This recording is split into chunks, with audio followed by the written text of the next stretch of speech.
¿Qué tal amigos? Muy buenas noches. Estamos hoy día con la cuarta pared de Argentina que está rayando aquí en el Centro Cultural Ricardo Palma. Una obra espectacular, el túnel, y muy pronto también la rayuela. Estamos con Horacio Rafar y también con Guillermo Ale. ¿Qué tal, señores?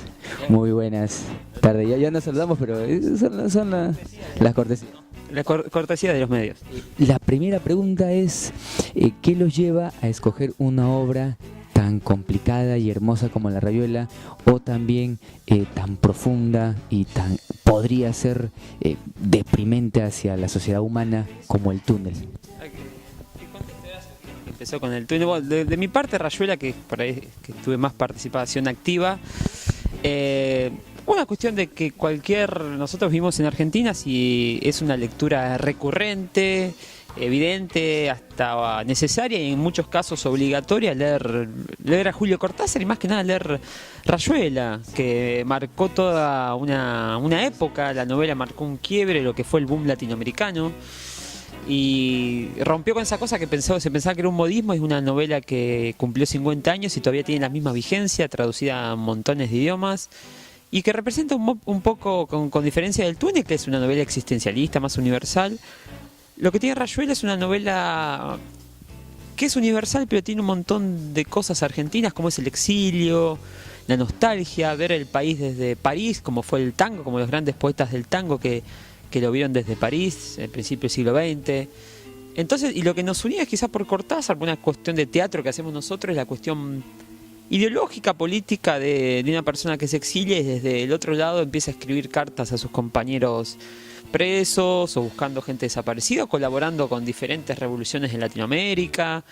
Entonces creo que nos cerraba como un condimento casi perfecto, era la vida de Cortázar, que un poco la retratamos en la obra, le hacemos un poco de trampa, que la verdad sea dicha, a la obra, y metemos un poco de fragmentos de la vida de Cortázar para cerrar un poco ese capítulo que fue la muerte de él, que también un poco de Rayuela se habla un poco de la soledad, del exilio, de esa tristeza que perciben los argentinos cuando, como cualquier ciudadano, cuando se va de su patria, a veces de manera no deseada.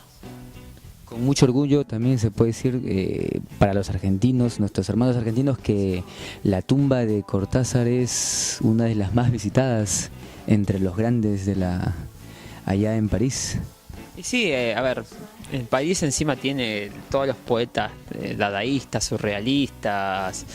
Hay millones de lugares donde uno puede visitar, y quizás son el referente latinoamericano que hoy es más visitado, es Cortázar, por la gente, obviamente, que está en Europa, por argentinos y todos, gente de Latinoamérica, que fueron novelas que, te digo, que marcaron un quiebre en la manera de narrar una novela, esa manera de, como decía Cortázar, de tener un lector activo, que el lector podía elegir el destino de un personaje. Entonces uno que hace teatro también uno está atado a diferentes destinos, a veces azarosos, a veces no, pues diferente. Nosotros somos un grupo nómade y siempre viajamos y estamos atados a las cuestiones sociales, políticas, y a veces el destino nosotros lo vamos escribiendo casi como Rayuela, vamos eligiendo qué hacemos, qué no hacemos. Entonces nos parecía que Rayuela es un poco también como nuestra vida, era un poco azarosa, estaba determinada por acontecimientos a veces deseados, no deseados, gratos, ingratos. Entonces como que nosotros en la obra lo decimos, que la idea de esto es armando tu propia rayuela, es la idea de armar tu propio destino, y que vos puedas tener una determinación sobre tus deseos, tus sueños, que es lo que nosotros hacemos, que es hacer teatro, que es parte de nuestra vida y de lo que amamos. Y eso que él quería hablar poco, pero ya no vas a poder decir nada ya. No, por eso está acá el compañero. Le damos cuerda y no paramos. Una pregunta, El túnel, una obra que de repente, esta es la segunda temporada, la segunda vez, o sea, perdón, el año pasado la hicieron, este año ha sido una locura, todo este espacio, mira, puedes verlo, está siendo llenado, desde 2 horas antes ya están haciendo cola para venir a verla. Nosotros fuimos testigos que no llegamos a ingresar la primera vez. Y entonces, 2 preguntas: ¿cómo adentrarse y de alguna manera atreverse a matar personajes y entrar al subconsciente de un personaje tan complicado y tan humano como el pintor Castel? Y otra, el proceso, la experiencia de conocer a Sábato. Bueno, Primero, la experiencia de conocer a Sábato fue, es como todo, uno siempre quiere conocer a mucha gente, nos hubiese gustado conocer a Cortázar, vale. Lo de Sábato fue más que todo, digamos, como, no un capricho, sino una ocurrencia. Porque queríamos hacer el túnel, porque era un trabajo que como la mayoría lo leyó a cierta edad de su vida y quedó ahí dando vueltas, era una novela corta que a cierta edad le causó impacto a todos, porque yo con todos los que hablo que le han leído el libro, sí, yo lo leí cuando era muy joven y me quedó esta imagen y esta y lo otro, o sea, un impacto causó en el momento de la lectura en cada uno de los que la leyeron. Entonces fuimos y tratamos de encarar este proyecto pensando de que, bueno, o sea, fuimos a buscar los derechos para, digamos, para que no nos cobren los derechos más que todo, ¿no? Eso es, también hay que decirlo, esa es la verdad. Y Sábato en esa época no atendía a nadie. Nosotros fuimos así de cara dura y no sabemos por qué, nos atendió su mucama. Y después nos hicieron esperar un instante y después aparece él. Aparece él, digamos, y por ahí hacemos cosas, nosotros somos muy espontáneos. Por ahí dijimos, él está acostumbrado a que le hagan reverencias, a que lo traten a los 90 años que tenía cuando lo conocimos, claro, como si fuese un bronce, un mármol o algo por el estilo. Y le empezamos a hacer chistes. Apenas llegamos y lo primero que hicimos es arrancarle la sonrisa. Entonces arrancarle la sonrisa a Sábato había que hacerlo, porque tenía un rostro más similar a un Rottweiler que otra cosa. Y estaba... ¿Qué le dijeron? Verde. Bueno, me acuerdo que llegamos... Por favor. Se haga responsable de lo que le dijo al maestro Sábato. Es un chiste que le hizo reír, que le dijimos, Sábato, ¿sabe? Dice, ¿sabe a qué huele el pito de Popeye? No, dice Sábato, aceite de Olivia. Está bueno, apúntalo, Karen. Pero encima, el tipo, pobre Sábato, jamás se iba a imaginar que dos tipos iban a venir a la casa de entrada que no conocían y le iban a contar. Entonces ya le arrancamos la primera risa. Y porque el tipo estaba en un pozo de depresión muy grande porque ya había muerto su esposa de toda la vida. Entonces no atendía, vivía encerrado, excluido, no salía a ningún lado, y que vengan dos tipos y empiecen a contar chistes y decirle, no, venimos por lo derecho, queremos hacer el túnel, tenemos unas ideas. Entonces, después del chiste, dijo, bueno, a ver, ¿y qué ideas tienen? O sea, porque él decía, yo la verdad esto lo escribí en el 48 y ni me acuerdo qué pensaba yo cuando escribí esto. Y pasaron 60 años, no tenía ni idea. Nosotros, no hacer una copia, no había una versión teatral así, no hacer una copia del libro, decimos. Queremos basarnos en el libro para hacer el trabajo, pero llenar de vida a esos personajes de la novela. ¿Y cómo los llenamos de vida? Con lo que vos hablabas hoy de lo humano, ¿no? Fuimos y nos pusimos a hacer entrevistas con personas que habían asesinado a sus parejas. O sea, fuimos a la cárcel, pedimos entrevistas, charlábamos y la mayoría, todos nos utilizaban una lógica. Y son personas valientes, pues no cualquiera no se atreve a matarlas, pues, ¿no? No hay problema. O sea, no lo contradecíamos por la duda al señor, pero él nos planteaba su lógica y nosotros cuando conformamos un personaje necesitamos saber cómo razona el tipo, sin valorarlo, sin decir está bien, si está mal, sino cómo es. Y ellos justificaban, la mayoría justificaban su muerte, lamentaban sobre todo más el tema de la pérdida de la libertad, más que el otro, y decían como que, bueno, se lo merecía, y nos contaban por esto, por esto, y por esto, y por esto. Y todas esas cosas nosotros las tomamos para Castel, para la novela. Una pregunta personal, ¿ha habido una María en tu vida? No. Estaba sacando cuentas. No. Está bueno que deje el suspenso porque podría haber, ¿no? Entonces que está bueno dejar el campo abierto para las mujeres que se acerquen, saben que pueden correr con un destino no grato, ¿no? Una pausa en función muy buena, muy buena. ¿Cómo van a asumir o cómo asumen este éxito rotundo? Bueno, éxito. A la televisión, de frente ya. No, muchos años hace que estamos trabajando con esto. Yo empecé teatro cuando salí del colegio secundario, tenía 18 años, tengo 53. Él empezó después porque es muchísimo más joven que yo. Pero para nosotros este es nuestro trabajo, es un cotidiano que va más allá. Nosotros hemos hecho, ayer había 3 cuadras y media de cola para entrar al teatro y hemos hecho funciones para 3 personas en otras salas y digamos, eso no es, en sí no nos cambia, en absoluto. Nos cambia, digo, bueno, qué bueno, porque para estar acá necesitamos que gente esté allá y esa cuestión, pero es poder llevar nuestro trabajo, pararnos acá arriba del escenario para poder decir lo que sentimos, lo que pensamos, tanto como el túnel, como lo fue con Rayuela el año pasado, que también fue un éxito, como se podría decir. Venía gente con el libro Rayuela abajo la mano, ahora está viniendo gente con el túnel abajo la mano, un montón de cosas que uno no sabe porque viene la gente o porque deja de venir.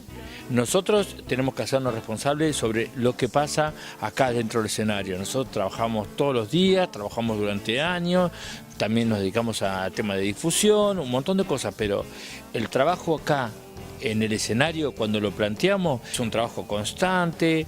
Cada vez que termina una función, al día siguiente de la mañana, estamos en el desayuno, ajustando clavitos. Sigue creciendo la obra. No, donde se detiene, la obra se muere, porque deja de estar vivo el personaje, la obra y nuestras ganas también. Porque si empezás a trabajar en automático, no nos cansamos y no es el sentido de la profesión tan complicada que nosotros elegimos. Horacio dice algo muy importante. Bueno, una consulta, pues, ¿cómo el actor se anima a hacer teatro político? ¿Cómo se anima a ser inteligente y de alguna manera dejar la reflexión en que lo político es todo, pues? Nosotros más como actores lo hablamos como seres humanos. Si hablamos hacemos teatro político, son incomodidades no de actor, sino de seres humanos, de ciudadanos comunes. Nosotros cuando tenemos la oportunidad, la casualidad de viajar mucho, y cuando uno viaja por Latinoamérica, es inevitable que se cruce con una desigualdad, un desequilibrio social, una injusticia social, una injusticia cotidiana. Ahora que estamos en época de elecciones, sabemos que la memoria de la gente es a cortísimo plazo, por las cosas que han pasado en diferentes países. Y nosotros cuando viajamos no tenemos una especie de seguir un turismo frívolo, sino que llegamos, leemos, en nuestra casa llegan 4 diarios, leemos 4 diarios, salimos a la calle, hablamos con la gente, entrevistamos gente, miramos documentales, miramos películas, nos llevamos un montón de libros por países que andamos. Y somos seres activos en la sociedad donde estamos.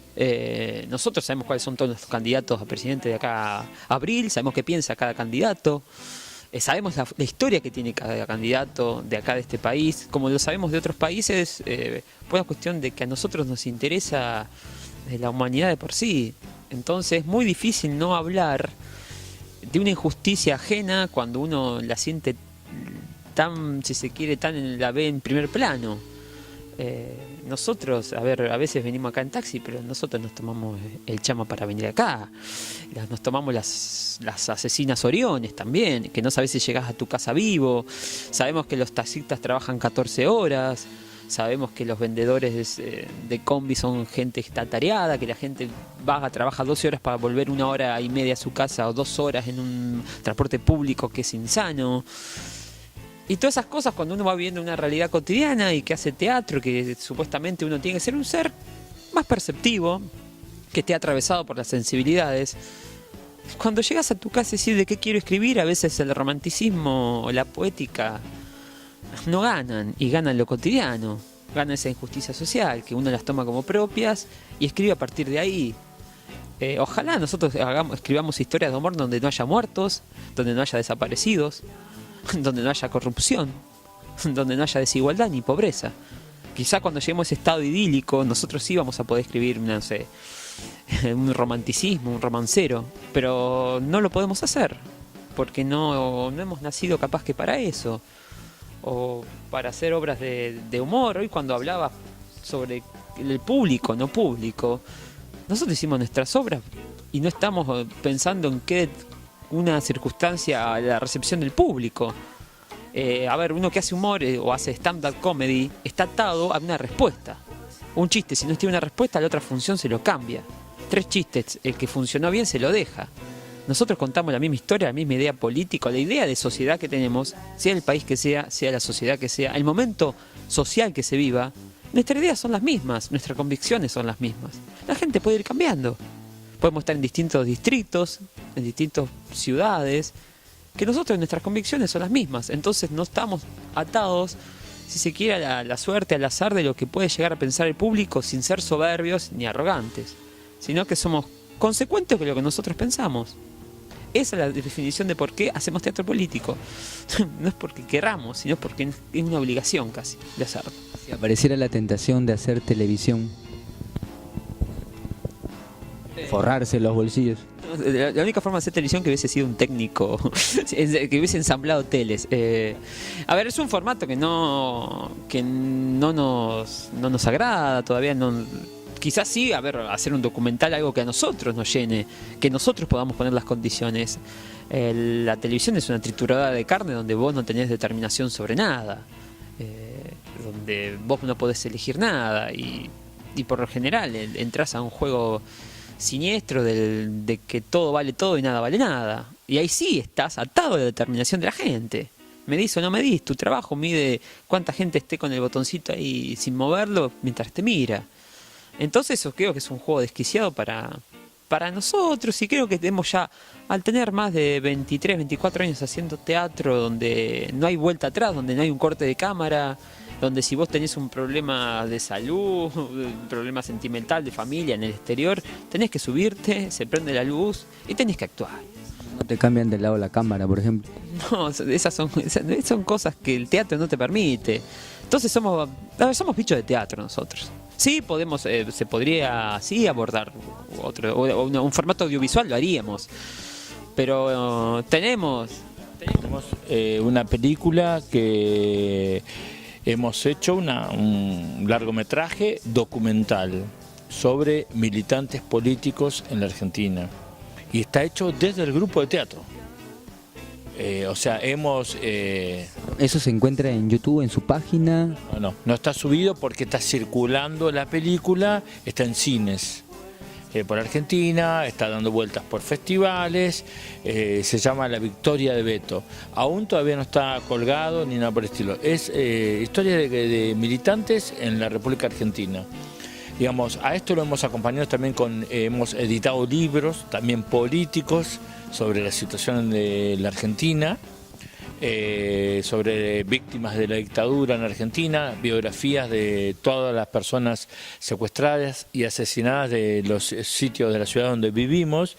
Hemos trabajado 8 años en eso, y eso, digamos, ¿tiene que ver con el teatro? No tiene que ver con el teatro. Entonces volvemos a la misma pregunta, a la misma respuesta que hizo Guille, de que nosotros somos seres políticos, somos personas, y entonces, bueno, ahora nos veis acá en el teatro, pero por ahí nos podéis leer, nos pueden ver, y pensamos de esa manera, y no podríamos ser por ahí de otra manera. Por lo general hacemos el teatro, como decía él, y escribimos lo que nos duele. Hacemos el teatro no conformista, digamos, porque no puede ser uno estar conforme cuando sabes que el tipo que nos trajo hoy hasta acá en un taxi trabaja 14 horas para llevarse 70 soles. Y tiene que trabajar sábado, domingo, y tiene 3 hijos y no sabe cómo hacer, y yo no me puedo llegar y sí, veo hay mucha gente en el teatro, digamos, pero lo otro me impacta y es un tema de conversación constante. El tema en todos los sitios donde vamos, el tema de las desigualdades, eso es inhumano. Entonces todo nuestro teatro está impregnado por eso, porque nuestra vida está impregnada con eso y los otros tipos de trabajo que hacemos también. Quizás las últimas dos preguntas, ¿hay tiempo para hacer las últimas dos preguntas? Bueno, un poco me viene la idea de la historia de nuestros pueblos, que se puede parecer de algún modo, que ha habido mucha crueldad, desde quizás un país británico que ayuda a que dos países se separen, un país se separe, momentos de mucho racismo en todos nuestros países. Quizás de repente van apareciendo algunas cosas. Argentina sabemos que tiene mucho apoyo a la cultura, hay un presupuesto mucho mayor. ¿Se puede ser positivo también?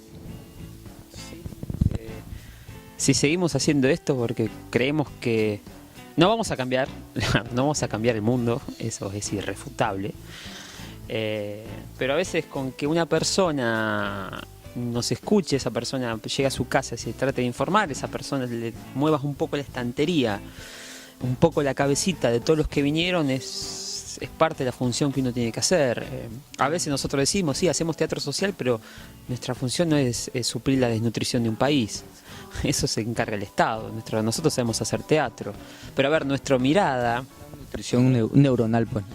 Pero nuestra mirada a veces nosotros hablamos de muertos, en el escenario como decimos, tiramos muchos muertos, pero lo que hablamos a veces es de la vida, hablamos de lo que fue la militancia activa en los años 70 nuestros, hablamos del amor a la vida, de personas que sabían que tenían la muerte en la esquina y esas personas apostaban todavía a seguir luchando por una idea, a seguir luchando por un sueño, a seguir luchando en parejas que sabían que andar con unas pastillas de cianuro en la mano significa que vos te podías morir, cuando vos veías un peligro podías morir, y esas personas todavía apostaban a relaciones, apostaban a sus sueños, a querer cambiar el mundo, una balanza que era insostenible, equilibrar esa balanza. Entonces nuestras miradas, a ver, no son derrotistas. Si no apostamos a eso, si nosotros hacemos teatro, es la mejor manera de llevar 20 años haciendo teatro, significa que no sos derrotista. Significa que tenés una persistencia porque amás lo que haces y todavía crees en lo que haces. Creo que si uno ve una obra nuestra, no creo que se vaya a la calle a tirarse al lado del primer bus que pase, sino que le va a dar más ganas de pelear, le van a dar más ganas de salir a la calle a enfrentar un estado social que por ahí no lo satisface. Entonces, todavía nosotros apostamos y creemos que las cosas se pueden cambiar. Y estamos convencidos que las cosas se pueden cambiar. Quizás, obviamente, los cambios se pueden dar a larguísimo plazo. Pero creemos que nosotros la función que tenemos que cumplir, la tratamos de cumplir y la estamos cumpliendo. Entonces, miramos como los últimos años de Latinoamérica, creo que desde que abandonamos el neoliberalismo, que era una etapa mucho más chata, más frívola, más egoísta, creo que hubo un avance muy grande de las sociedades latinoamericanas. Por ahí hay retrocesos, como puede haber ahora en nuestro país.